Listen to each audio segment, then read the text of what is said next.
में आदमी हो और उसे जेल से मुक्त कर दिया जाए, हरा करके एकदम जब खुली हवा में ऐसे एकदम मस्त हो जाएगा कि नहीं।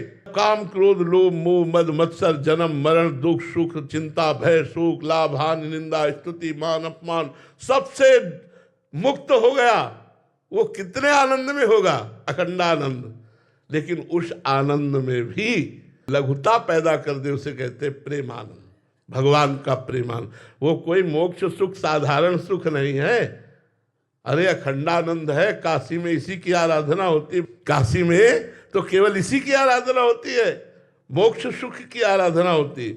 मुक्त हो जाऊं, तीनों देह से मुक्त हो जाऊं, त्रिगुण माया से मुक्त हो जाऊं, समस्त विकारों से मुक्त हो जाऊं, मुक्त पुरुष आनंद युक्त होता है, अखंडानंद होता है। लेकिन उस आनंद को भी लघु कर दे वो भगवान का प्रेमानंद होता है। जो भगवान से प्रेम करते हैं वो मोक्ष सुख भी नहीं चाहते हैं, पर मोक्ष सुख कोई छोटी मोटी बात नहीं है, बहुत बड़ी बात है।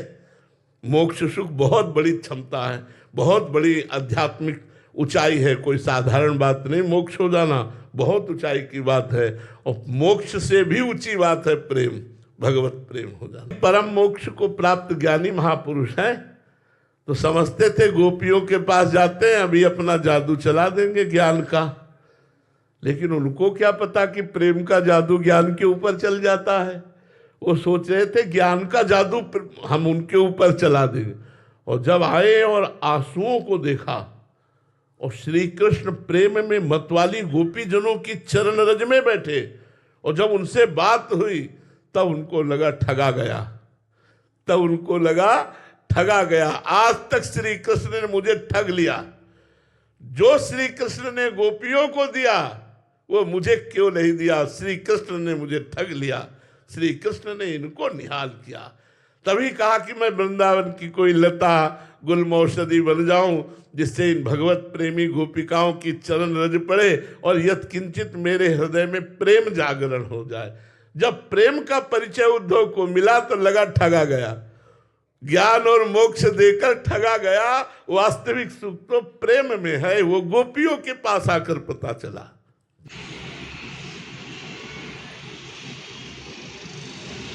जरा जरा सी संपत्ति में भाई भाई को मारे डाल रहा है, पुत्र पिता को मारे डाल, ये तो अज्ञान का खेल चल रहा है। ऐसा कोई आध्यात्मिक थोड़ी है। अध्यात्मवान पुरुष क्षमावान अद्वैष्टा सर्वभूतानाम मैत्रः करुण एव च निर्ममो निरहंकारा सम दुखा सुखा क्षमी। भगवान कह रहे क्षमी, क्षमावान।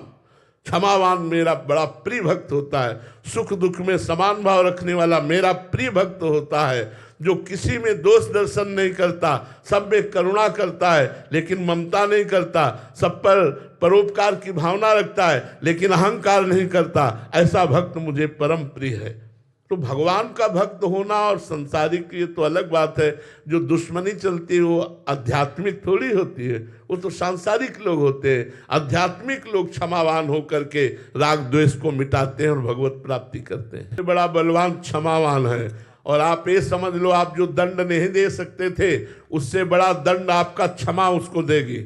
उमा क्षमा सापहु ते भारी, अपने कर्म जाय अब कार्य। अगर सही दंड देना तो क्षमा कर दो, वास्तविक उसे दंड देना तो क्षमा कर दो। तुम फिर देखना उसको जब सरकारी विभाग से दंड मिलेगा ना, भागवती विभाग से, तो उमा क्षमा सापहु ते भारी, साप दे दिया तो नियत दंड मिलेगा, और क्षमा कर दिया तो भरपूर दंड मिलेगा। उसे छोड़ दो, भगवान के ऊपर छोड़ दो, क्षमा कर दो। लेकिन हमारे ऊपर करे हम क्षमा कर देंगे, लेकिन हमारे धर्म के ऊपर, हमारे राष्ट्र के, इसलिए बोले कि हर जगह क्षमा ही नहीं काम करती, कहीं कहीं क्षमा बड़ी निंदनीय होती है।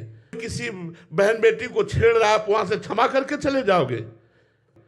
कोई अत्याचार कर रहा है किसी गरीब पर, किसी निर्बल पर, आप वहां क्षमा करके चले जाओगे? नहीं, वहां चाहे हमें प्राण चले जाए हम वहां क्षमा नहीं करेंगे, उसकी रक्षा करेंगे।